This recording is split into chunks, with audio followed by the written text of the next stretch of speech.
From Angron bench-pressing a titan to Mephiston obliterating a horde of Tyranids with a single blood lance, 40k is no stranger to ridiculously powerful characters. However, one of its most powerful is one you've probably never heard of before, a character who lay dormant in the series for over 2 decades and has only recently been brought back. A woman who started off her life as a simple battle sister within the Adepta Sororitas, but has been slowly evolving into humanity's ultimate weapon against chaos, her power seemingly exponentially increasing with each subsequent appearance. Her name is Ephrael Stern, though she's gone by many titles in the past, including the Thrice-Born, the Scourge of Chaos, and the Demonifuge. But who is she, and why has she remained a relatively unknown character in the 40k community if she's so powerful? Truth be told, I didn't even know who this character was until I recently stumbled upon a book titled The Heretic Saint. Now, right off the bat, I was intrigued based on that metal-ass title alone. But even more perplexing to me was the fact that although the Sisters of Battle do not allow psykers within their ranks, right here on the cover of this book was one of them powering up like a dang old Dragon Ball Z character. Well, as it turns out, she's a character from a comic book series from the late 90s known as Demonifuge, and was recently reintroduced to the series after the conclusion of the 13th Black Crusade during the Pariah Nexus arc of the ongoing story. For the last century in-universe, she's been acting as a one-woman army within Imperium Nihilus, facing off against greater demons and defending isolated worlds from demonic incursions, aided only by her best friend and closest confidant, the Harlequin pariah Kaganel of the Bloody Tears. Despite her single ally and seemingly noble ambitions, Stern has no one else to turn to. She's been on the run for over 100 years, hunted by friend and foe alike across the cosmos. She was exiled from her sisterhood, condemned as an abomination by the Inquisition, and feared as an existential threat by the forces of chaos. But why is seemingly everyone out to get her? How did she get so powerful, and what is her ultimate objective? Is she a hero, a villain, or something in between? Is she actually just a psyker, or is she something far crazier that's harder to define? Well, after having read everything this character has ever appeared in, I gotta say her story is pretty buck wild, and it manages to capture that quintessential grimdark charm that many within the 40k community believe has been less prevalent in the modern stories. Well, in this video, we're gonna dive into Stern's origins and piece together the truth behind this so-called heretic saint. But before we get into it, a quick shout out to this video's sponsor. If we're being honest with ourselves, a lot of us have a tendency to let ourselves go over the winter. It's cold and we don't feel like exercising, which can lead us to start slacking on our diet. But springtime is finally here, my friends. It's starting to get warm out, and there's no better way to start taking your nutrition seriously again than with the help of today's sponsor, Factor. Factor makes meeting your nutritional goals easier than ever by delivering fresh, never frozen, dietitian-approved meals right to your doorstep. I don't know if you've noticed, but fast food has been ballooning in price over the last couple of years, and at this point, it's gotten kind of ridiculous. Factor's meals are cheaper, better for you, and far more delicious. They're ready in just 2 minutes, and no matter what kind of lifestyle you live, their weekly menu of 35 options has something for everyone. They have popular choices like Calorie Smart, Keto, Protein Plus, or Vegan and Veggie. What I personally love about Factor is that they eliminate the hassle of prepping, cooking, and cleaning up. Not to mention, they help me cut down on trips to the grocery store, so I have more time for all of my favorite activities. If you want to start taking your nutrition seriously, then head to factor75.com or click on the link below and use code 50weshammer to get 50% off plus free shipping on your first Factor box. That's code 50weshammer at factor75.com to get 50% off plus free shipping on your first box. Big thanks to Factor for sponsoring this video. In order to understand who Ephrael Stern is as a character, we need to know her origins, and there's no better place to start with that than with the Demonifuge comics themselves. Although originally printed in black and white, I'm going to be using colored artwork from the 20th Anniversary Special Edition version. Additionally, I'm going to be presenting the information in the order in which it occurs in the story to better capture the author's original vision and not lessen the impact of any of the many reveals found throughout. The story opens up with Stern imprisoned in the dungeons beneath the convent sanctorum on Ophelia 7. Once a proud seraphim and later a sister superior, she is now suspected of chaos corruption. You see, 4 years ago, she was the lone survivor of a mission to Parnas, returning with no memory of what happened or how she managed to escape. Worse, she appears lost in madness, scribbling profane diagrams on her cell walls and muttering blasphemies under her breath. The sisterhood is divided on what to do. Some demand she be tried and burned as a witch, while others, led by the prioress, refuse to condemn a sister superior without proof. To settle the matter, the Inquisition has been contacted and Inquisitor Silas Hand is en route to make an assessment of her. Impatient for judgment, one of the sisters takes the matter into her own hands, and during a routine meal delivery, she levels a bolter at Stern. But before she can pull the trigger, Stern strikes with supernatural speed and strength, punching clean through the woman's power armor and ripping something from her chest, a shrieking demon of Slaanesh. As the horrified onlookers stare, Stern turns to them and utters a single command: burn everything. Her ability to unmask a hidden chaos agent does end up earning her some trust, but her inhuman strength and supernatural awareness only fuel suspicions of witchcraft. The prioress, still unwilling to condemn her without proof, orders that Stern undergo a series of trials. Some of them test her faith, others her loyalty, but the most important trials will assess her combat prowess, whether she is still fit to slay the enemies of the Emperor.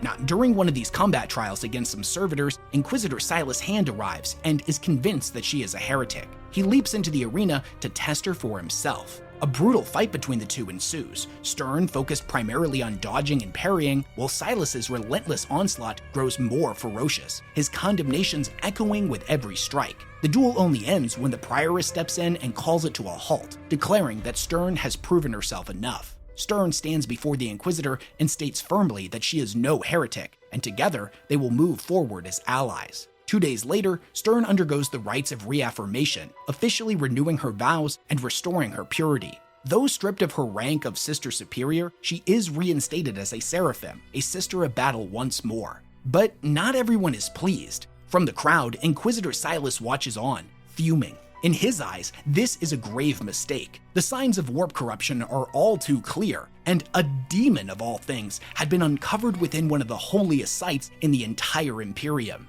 As the ceremony ends, he swears to watch her closely, and when the time comes, to be the one who delivers judgment.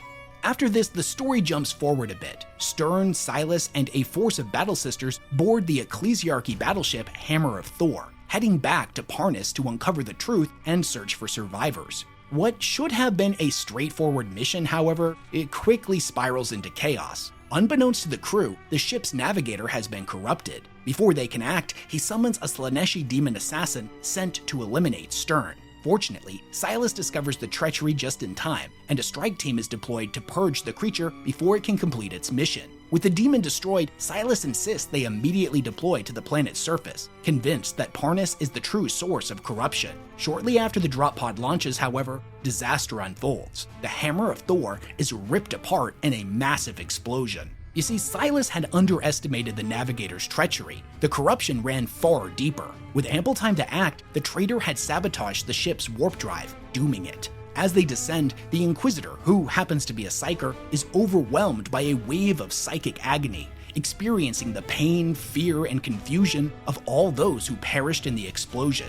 This drives him briefly insane, and he perceives the sisters around him as demons, and then subsequently attacks them. Stern manages to subdue him by knocking him unconscious, and after they land, she orders her sisters to move ahead, unwilling to leave the Inquisitor behind despite his arrogance. Time was in short supply. Flaming debris from the wrecked ship would soon rain down on them. Her sisters manage to escape, but as they turn back, to their horror, a massive piece of the ship crashes down on top of Stern and the Inquisitor. The story then shifts back a little bit to a vision that Silas is having while he's unconscious. He's ensnared by a cornate demon named Grimspire, who we learn is a manifestation of his guilt and has haunted him for years. But this time, Stern appears as well, declaring the vision to be a false one. Before battling the demon, Silas breaks free, and together they manage to destroy it. The story's perspective then shifts back to the sisters, who are frantically trying to dig them out of the wreckage and fearing the worst,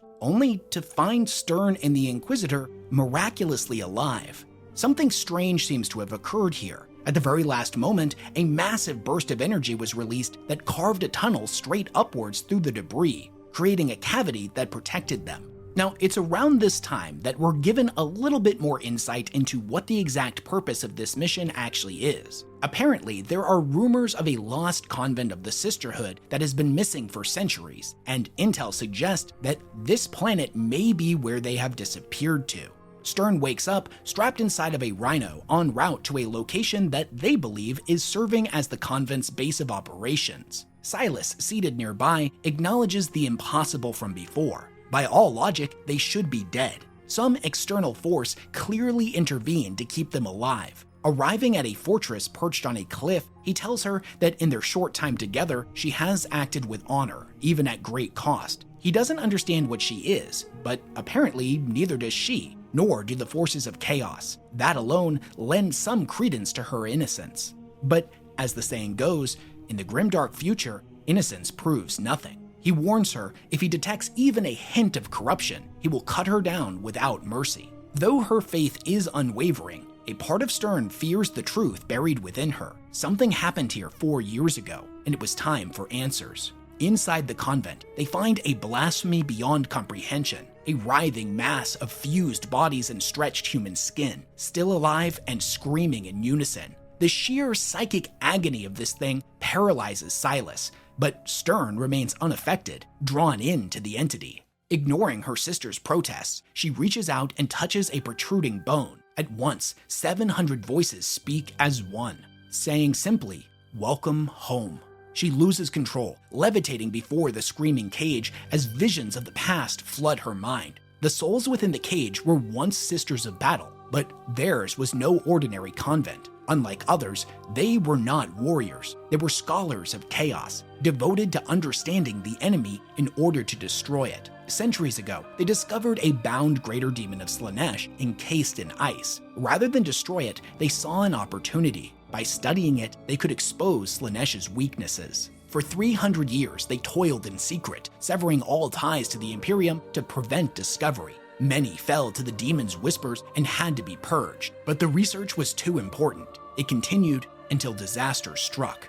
The demon managed to escape. In vengeance, it flayed the sisters alive, fusing their bodies and minds into a singular eternal torment, the Screaming Cage. It was the demon's masterpiece, but it underestimated them. By linking their minds in order for them to each share in each other's suffering, it accidentally created a gestalt consciousness, one with unshakable faith in the Emperor and an encyclopedic knowledge of Slaanesh. Through their shared will, they became something new, something powerful. 4 years ago, Stern had come here with her sisters, following a lead to the lost convent, where they encountered the cage and its demonic master.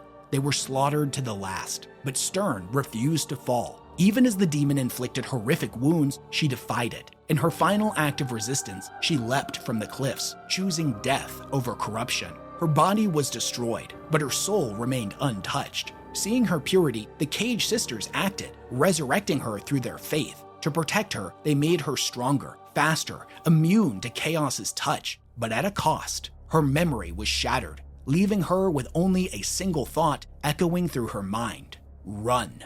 And so she did, fleeing in madness into the wastes, surviving alone until she was eventually rescued and returned to Ophelia 7. Now reunited with her lost sisters, the Cage has one final gift, or curse, depending upon how you look at it. The Screaming Cage then floods Stern's mind with centuries of research, a complete understanding of Slaanesh. As she absorbs it, Slaaneshi demons begin to attack, swarming in desperation to stop the transfer. The other sisters manage to hold them back, but just as the transfer completes, the greater demon itself emerges. Stern turns to Silas, placing a hand on him. With a single touch, she transfers everything. The influx of knowledge surges through him, pushing his psychic abilities to unimaginable levels. Together, they all battle the greater demon, and for a moment, victory seems certain.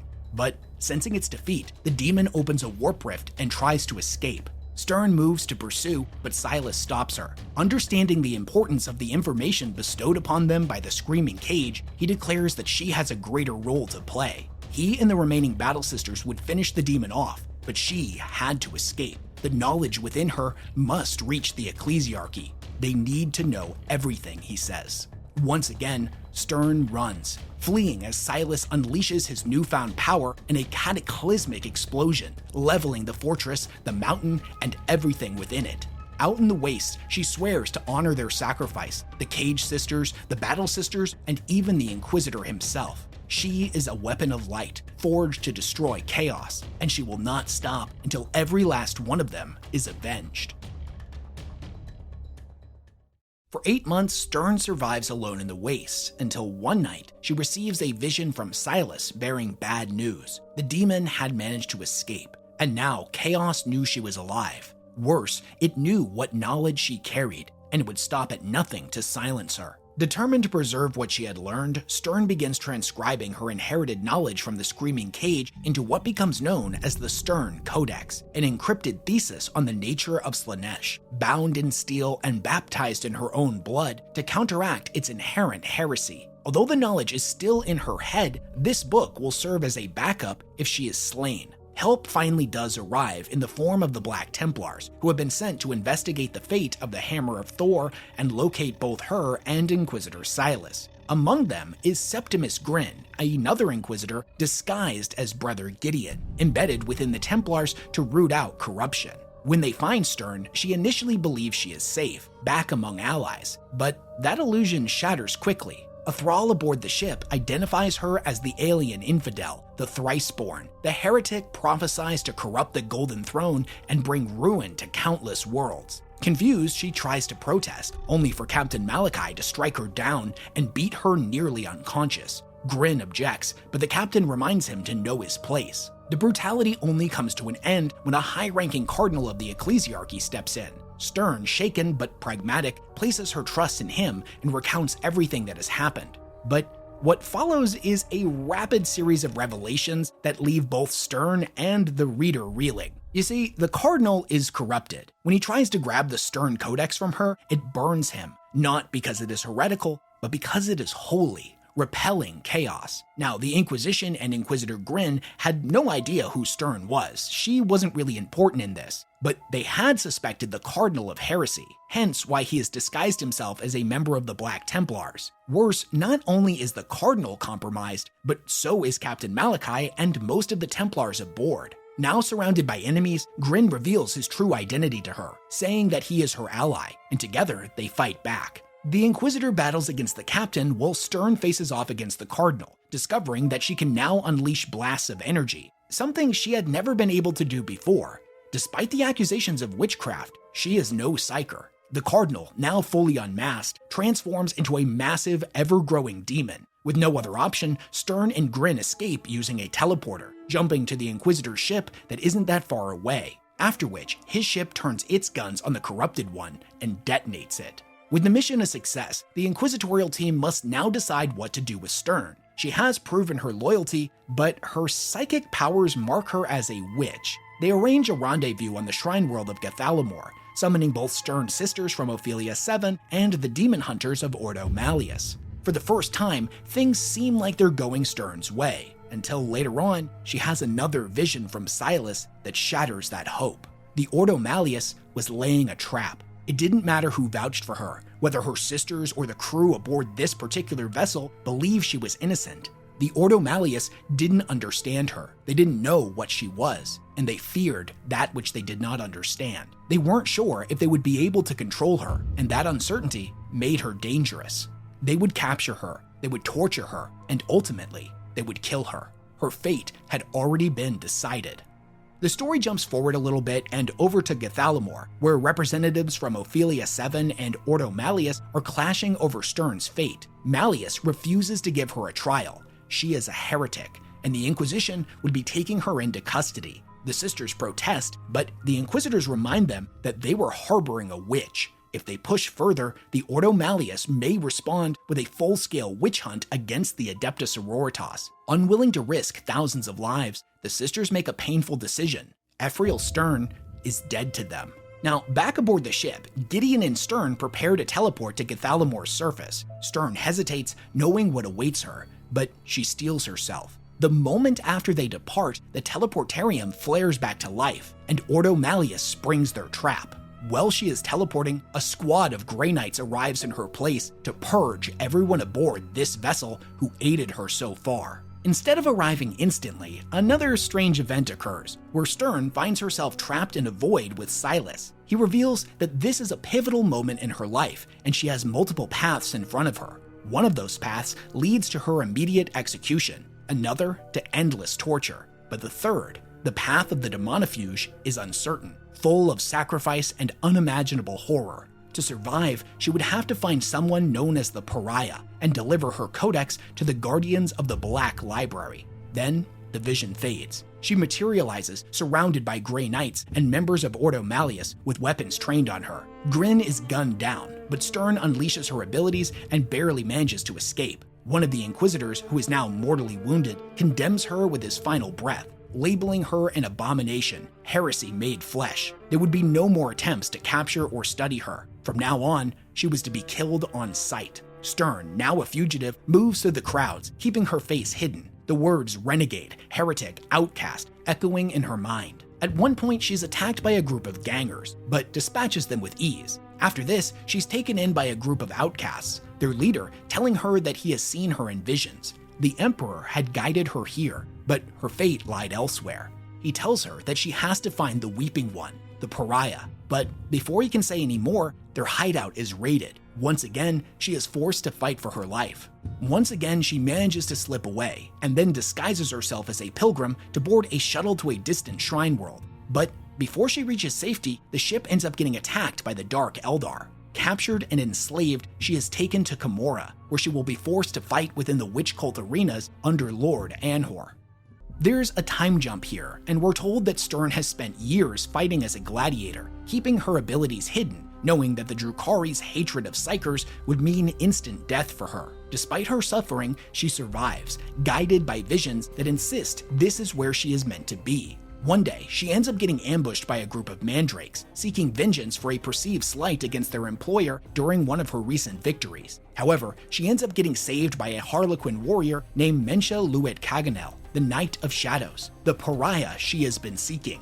He already knows her story. This meeting was destined. He tells her the road ahead is full of horrors, but she's no longer alone. It is his destiny to be her guardian, to lead her through the webway to sanctuary in the Black Library. An extended chase scene through Camorra follows, as Stern and Kaganel fight off pursuing Dark Eldar. They finally manage to escape when Kaganel opens a portal to the webway. But someone else is watching them, Azik Ahriman, the sorcerer of the Thousand Suns who seeks the location of the library for himself. In the webway, Kaganel reveals his past to her, saying that he was once a Harlequin, but he has since become an exile, a pariah.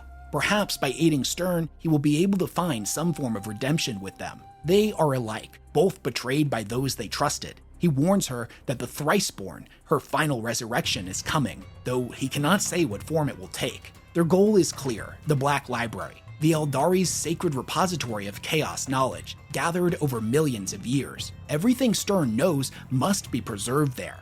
But getting there would not be easy. They must first stop at several different craft worlds. As Kaganel opens a portal to their first destination, Stern senses that something is wrong. They arrive not on a craft world at all, but aboard a Chaos Space Marine battle barge. Subdued by Rubric Marines, they come face to face with Ahriman. The Harlequin, he declares, will be tortured until he reveals the Black Library's location. And as for Stern, though less important, she remained an intriguing curiosity to him. After he managed to find the library, his enemies within Chaos itself would surely move against him. She was a weapon against Chaos, and he intended to use her. Book 3 opens with a bit of a time jump. Apparently, Stern managed to escape from Ahriman and 15 years have passed. In that time, she has moved from world to world, single-handedly purging Chaos. Wherever corruption spread, the demonifuge was there to cleanse it. Her deeds eventually reached the High Lords of Terra, who summon her to the Imperial Palace, claiming that she had been forgiven and would be honored. Believing that such a holy place could never be defiled by deception, she goes willingly, only to walk right into a trap. The Ordo Malleus, seeking revenge for their fallen, guns her down. As she lays dying, the pariah appears, urging her with her dying breath to pass on her secrets before they are lost forever. Sensing deception, she unleashes a powerful blast of energy, revealing the truth. The scene shifts back to Ahriman's ship. Stern has been trapped in a simulation, her mind plugged into a machine designed to extract her secrets. Meanwhile, the Inquisition and the Grey Knights who have been attempting to track down Ahriman are closing in.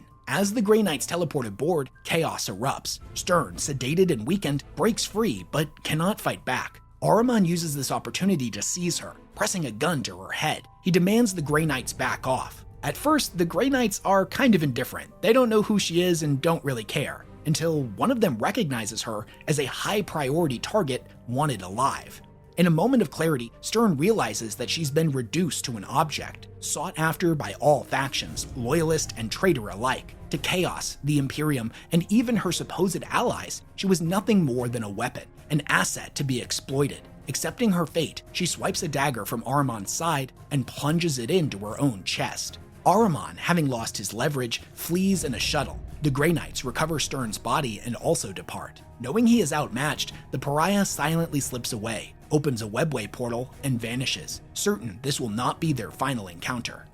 The Grey Knights then deploy to Janaki, which is under siege by the forces of Nurgle. It's here they meet with the Order of Panacea, a Sororitas convent developing vaccines against the plagues. Now, seeing as Stern had been wanted alive, and the Grey Knights have no real need for a corpse, they entrust her remains to the sisters for burial. Though she had fallen from grace, this convent is not aware of this, and thus she will be honored with their sacred burial rites. Now, a little while after this, we're introduced to a new hunter, Phasael, an inquisitor of Ordo Malleus, once the apprentice of Inquisitor Silas Hand. Phasael has spent years searching for his mentor, or failing that, his killer. Through tireless research, he uncovers a Grey Knight report detailing Stern's corpse and its burial site. Determined to uncover the truth, he travels to Janaki and forces the sister to exhume her grave, only to find it empty. He doesn't know who this woman really is, but considering that his master had suspected her of witchcraft, disappeared after encountering her, and now she has seemingly resurrected from the dead,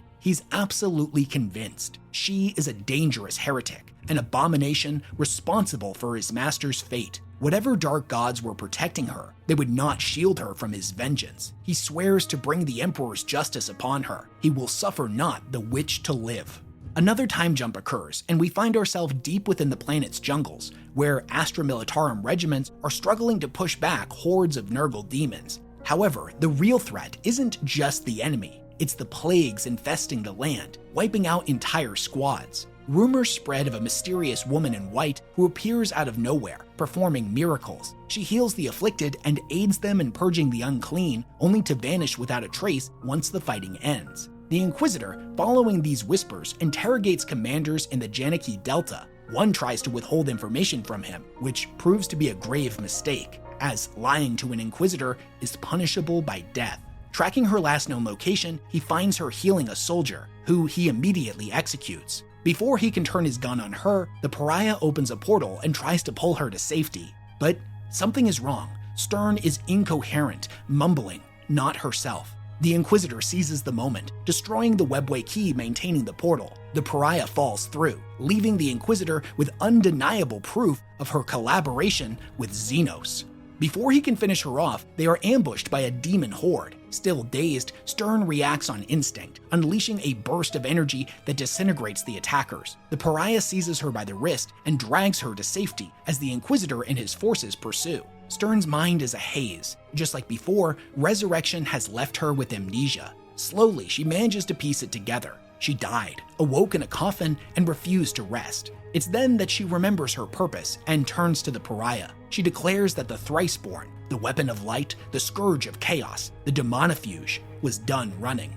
When the Inquisitor catches up, she warns him to stand down. This wouldn't end well for him. In response, he calls to his ship and summons their, quote, mutual friend. Before them materializes the ultimate weapon against psykers, the bane of witches, a culexus assassin, who declares that he will devour her soul.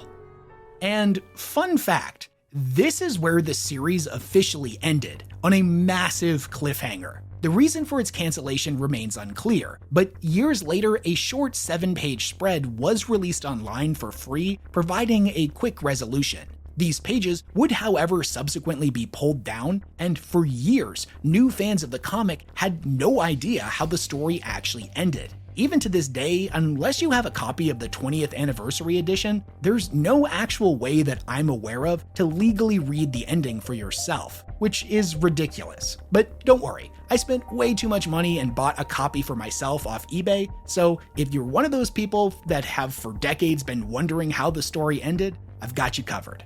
The battle between Stern and the culexus assassin is brief. At first, she is completely helpless. The assassin is faster, stronger, and deadlier. Not to mention, he has a psychic blank, meaning she cannot use her powers against him. As it moves in for the kill, a thought echoes in her mind. Even the thirstiest man cannot swallow entire oceans. She unleashes her full power, obliterating the assassin, which seems to be an impossible feat.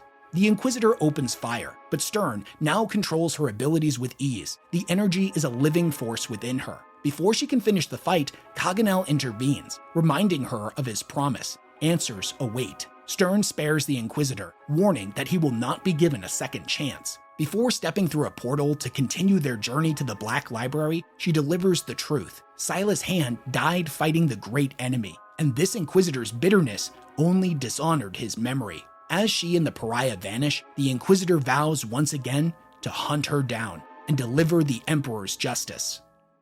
And this is officially where the story of Demonifuge came to a close. But like I mentioned in the beginning of this video, it's only halfway through the story of Ephrael Stern. 20 years later in real life and over a century later in universe, Stern would reappear in the modern setting over an Imperium nihilist, single-handedly defending isolated worlds from demonic incursions. She would later return to the wounded Imperium, reunite with her sisterhood, and aid in humanity's fight against the Necrons and the Pariah Nexus. Throughout her comic book run, we would see her character evolve from someone who didn't really understand her powers and could barely control them, normally having them go off on their own with no structure or conscious thought in moments of extreme peril, to somebody who is able to overwhelm and obliterate not just any regular old psychic blank, but a freaking culexus assassin, which are some of the most powerful blanks that exist. Now, although the text doesn't explicitly spell it out for us, there are several hints throughout this story at what's actually happening with her, that she is becoming a conduit for the raw holy power of the Emperor. Now, at the time that these comics were written, 40k's lore wasn't quite what it is today. The concept of the living saints and the distinction between psychic and faith-based abilities was being explored at this time, but it hadn't really solidified yet. That would come later in 2003 with the 3rd edition Witch Hunters Codex, and is something that even up until today has remained kind of vague and mysterious, its lore being expanded upon as recently as the Siege of Terra novels from a couple of years ago. It's also important to remember that this comic was abruptly cut short and never finished. Those last couple of pages that we got at the end there were just done very quickly to wrap things up and kind of appease people who were pissed. As far as I can tell, what Stern actually is a blending of psychic and holy abilities, neither fully one nor the other. Something that, pun not intended, is wholly unique and incredibly powerful. Now, if you'll allow me to go full gamer brain for a moment here, she's definitely an OP character, which normally I'm not a huge fan of that particular archetype, but in my opinion, the authors managed to dodge the Mary Sue trap with her by making her story not really about how powerful she is. Her story's about endurance, doubt, painful transformations, and the power of faith. It's about survival in the face of a galaxy that you no longer understand, where all of the systems and trappings that you've been embedded in your entire life actively reject you. Her powers did not make her life easier. They isolated her. They turned her into a pariah, hated by those she was sworn to protect. She went from being a respected sister superior within the Sororitas to a heretic, with no one to turn to. An abomination hunted across the galaxy by friend and foe alike. Every time things seem to be going right for her for a change, tragedy, treachery, and betrayal are always right around the corner, oftentimes due to her own naive adherence to authority. The resistance she faces, both external and internal, end up grounding her as a character, a tragic figure in power armor that remains compelling to read about. But what do you think of all this? After having heard the origin story of the Demonifuge from the 90s, do you think bringing her into the modern setting was a good idea, or is she a relic from a different time that probably should have been left behind? What's your take on the difference between psychic and faith-based powers? Do you think they should be developed even further into two totally separate things, or is it better to keep it vague and mysterious? Let me know all of your thoughts, comments, questions, concerns, and ideas for future videos down in the comment section below. Part 2, where we're gonna dive into her return, should be up later this week. If you're watching this in the future, it'll be linked here in the end screen and in the description down below. Big thanks to everyone who supports all the work that I do, and I will catch you all in the next one.